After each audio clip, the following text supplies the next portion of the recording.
នេះគឺជាសន្ទូចហើយថ្ងៃនេះផងដែរខ្ញុំនឹងធ្វើការស្ទូចត្រីពីអ្នកប្អូនរបស់ខ្ញុំហើយបានរយៈមួយក្នុងរយៈពេល40នាទីប៉ុន្តែបើក្នុងរយៈពេល40នាទីខ្ញុំនិងប្អូនស្រីរបស់ខ្ញុំស្ទូចត្រីមិនបានមួយទេនោះខ្ញុំនិងប្អូនស្រីរបស់ខ្ញុំទទួលបញ្ជាពីម៉ែរបស់ខ្ញុំមួយតែបើពួកខ្ញុំស្ទូចបានវិញខ្ញុំនឹងទទួលបានលុយពីម៉ែរបស់ខ្ញុំចំនួន10000រៀលហើយខ្ញុំមួយប្អូនខ្ញុំហ្នឹងក៏មិនចាំយូរដែរក៏បានចេញដំណើរទៅស្ទូចត្រីភ្លាមចង់ដឹងនេះថាម៉ែរបស់ខ្ញុំក៏ដាច់ច្រឡែងឲ្យគេតែកង់ខ្វល់ច្រើនឥឡូវយើងធ្វើការទៅស្ទូចត្រីទាំងអស់គ្នាផ្លូវជីទៅស្ទូចត្រីហ្នឹងពិតជាពិបាកមែនទែនតែខ្ញុំមួយប្អូនខ្ញុំហ្នឹងក៏មិនបោះបង់ដែរក៏បានធ្វើដំណើរទៅមុខបន្តទៀតបន្ទាប់ពីជីអស់ប្រហែលរយៈពេល10នាទីឥឡូវពួកខ្ញុំបានមកដល់កន្លែងស្ទូចត្រីហើយឥឡូវបានមកដល់កន្លែងស្ទូចត្រីហើយពួកខ្ញុំក៏មិនចាំយូរដែរក៏បានមកកន្លែងស្ទូចត្រីភ្លាមដោយសាររយៈពេលមានតែ40នាទីទេអញ្ចឹងយើងត្រូវបញ្ញាបន្តិចឥឡូវ40នាទីបានចាប់ផ្ដើមកំណត់ទេហើយខ្ញុំក៏មិនចាំយូរដែរខ្ញុំក៏បានបញ្ញាមកស្ទូចត្រីឲ្យលឿនខ្ញុំខំស្ទូចណាបងប្អូននៅស្ទូចឈរផងស្ទូចអង្គុយផងឥឡូវការតស៊ូរបស់ខ្ញុំបានសម្រេចទេបងប្អូនឥឡូវខ្ញុំស្ទូចបានត្រីមួយខ្ញុំសប្បាយចិត្តណាស់ឥឡូវខ្ញុំធ្វើការប្អូនរបស់ខ្ញុំស្ទូចត្រីម្ដងប្អូនរបស់ខ្ញុំគាត់ក៏ខំស្ទូចត្រីដែរបងប្អូនអើយស្ទូចទាំងមេឃភ្លៀងហ្មងណា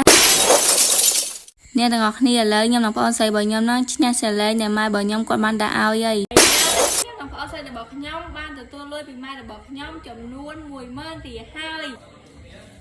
ហើយវីដេអូរបស់ខ្ញុំក៏មានតែប៉ុណ្្នឹងដែរកុំភ្លេចជួយ follow ខ្ញុំម្នាក់មួយផង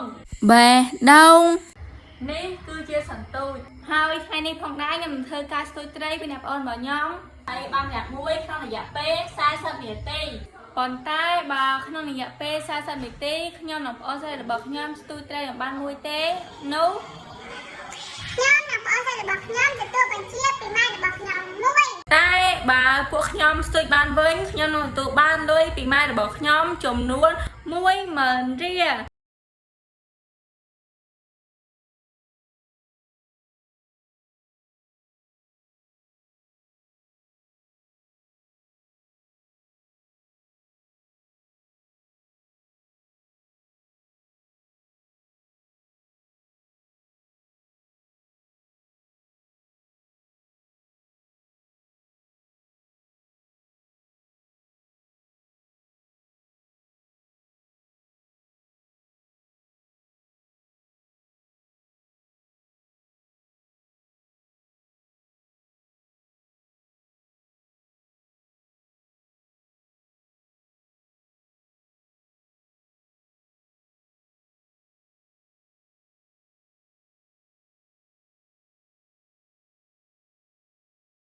ឥឡូវខ្ញុំនិងប្អូនស្រីរបស់ខ្ញុំបានទទួលលុយពីម៉ែរបស់ខ្ញុំចំនួន10000រៀលហើយវីដេអូរបស់ខ្ញុំក៏មានតែប៉ុណ្្នឹងដែរកុំភ្លេចជួយ follow ខ្ញុំម្នាក់មួយផង